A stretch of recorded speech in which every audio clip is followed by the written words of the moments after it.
Hey everyone! Welcome back to my channel. Today I have an exciting new spin on a classic game we're going to play, Would You Rather? But with a personal finance twist. This should be a fun way to think about some common money scenarios and see what financial decisions you'd make when faced with tricky options. We have 10 rounds lined up covering topics like investing, splurging, budgeting, retirement and more. Let's jump right into round 1. Round 1. First one's a softball to warm us up. Would you rather get a 5% raise at your current job or find a new job that pays 20% more? I think I'd go for the 20% increase with the new job. Even after factoring in the hassles of switching jobs like updating resumes and interviews, that much of a pay bump would be worth it long run. I could use that extra money to pay down debts faster or build savings quicker.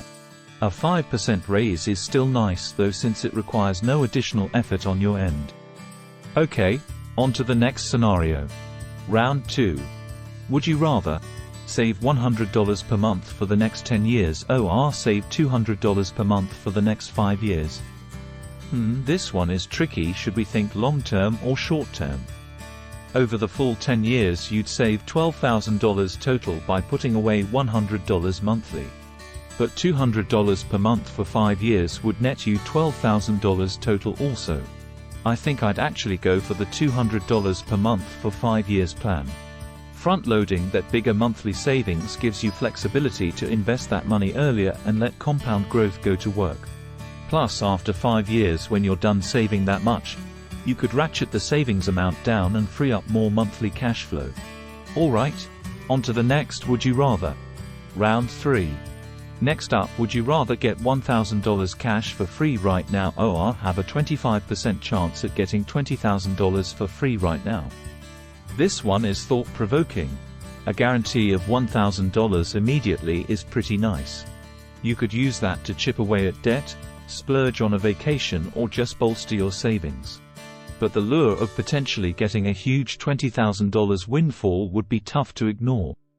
Even though there's only a 25% chance, the payoff would be life-changing money to save, invest or use to make a big purchase like buying a car or making a down payment. I think the thrill seeker in me would roll the dice for the 25% shot. But I can see the logic in taking the sure thing too. Okay, on to round 4. Round 4. In this round, would you rather have a credit card with a 20% interest rate or one with a 5% interest rate but $200 annual fee? This comes down to math and your own spending tendencies. Let's break it down. If you carry a $3,000 balance on your credit card and make minimum payments, a 20% April would tack over $500 a year in interest charges. Compared to a 5% April where you'd pay just $150 yearly in interest, minus the $200 annual fee. So you'd pay only $50 in interest. Clearly, the 5% card saves money in interest despite the fee.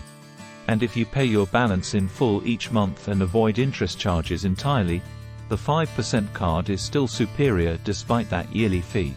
Sign me up for the 5% card. Moving on to the next scenario. Round 5. In round 5, would you rather get a guaranteed 8% annual return on investments over the next 30 years or possibly get a 12% return annually over the next 30 years, knowing that you could also possibly lose 10% annually over the same time frame?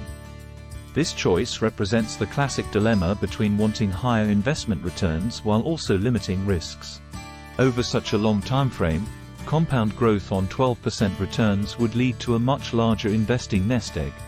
But the potential downside of losing 10% annually makes that option pretty risky. I think I'd prefer locking in a guaranteed 8% annual return over 30 years. It's a slower path to growing wealth, but knowing I'd steadily increase my money over decades without any losses gives peace of mind. Okay, on to the next money scenario. Round 6. Would you rather get 50% off something that costs $100 or get 10% off something that costs $500? My initial reaction is to pick the larger total discount, which is the $50 off a $100 item, saving 50% off. But let's think through this from a percentage standpoint. If we bought the $500 item at 10% off, we'd save $50 also. And in the process we'd get an item valued at $500 rather than a $100 item. So by going for the cheaper product just because the percentage discounted appears higher at first glance, we lose out on the chance to get something more valuable for the same amount of dollars saved. I'm going with the 10% off a $500 purchase final answer. But nice attempt at tricking me with the percentages game. Okay, on to the next round. Round 7. Moving on to lucky number 7. In this round, would you rather get $1 million tomorrow or $100,000 per year for the next 10 years? On one hand, having $1 million cash dropped in your lap all at once would be life-changing. You could quickly pay off debts, make big purchases, boost retirement savings and potentially invest a lot to build even more long-term wealth. But getting $100,000 yearly for a full decade could also have huge benefits. That's $1 million total over the 10 years, the same aggregate amount. But receiving it incrementally gives you flexibility to budget, save and invest some money every year. And if invested wisely, those funds could leave you with greater than $1 million net worth after 10 years thanks to compound returns. For that reason, gimme the $100,000 per year. Let's keep going. Round 8.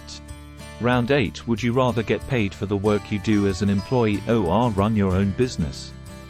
This is an interesting dilemma that most of us have considered at some point in our careers. Should we work for others or be entrepreneurs? On one hand, being an employee typically provides stability, steady pay, benefits and work-life balance.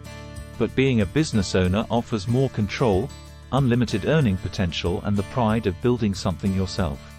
For me personally, I'd choose owning my own business, but it certainly isn't for everyone given the high risks and demands.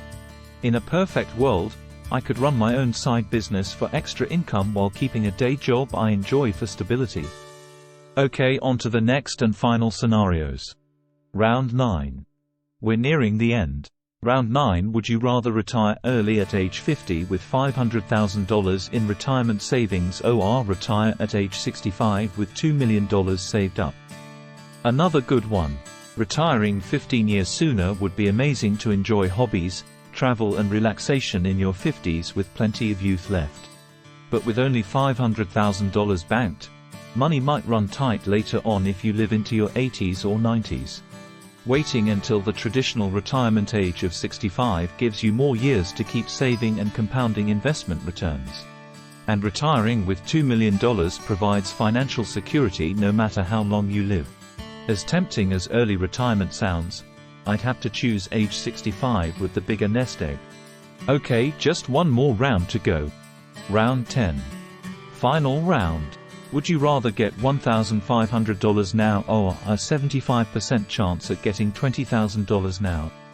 We've got another scenario with guaranteed money versus a risky chance for more. $1,500 right now would be nice for some instant gratification, maybe booking a vacation or weekend getaway that you could really use about now after listening to all these money questions.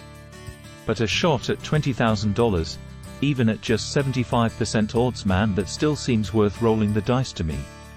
Anything can happen on a 75% probability. Maybe you get lucky.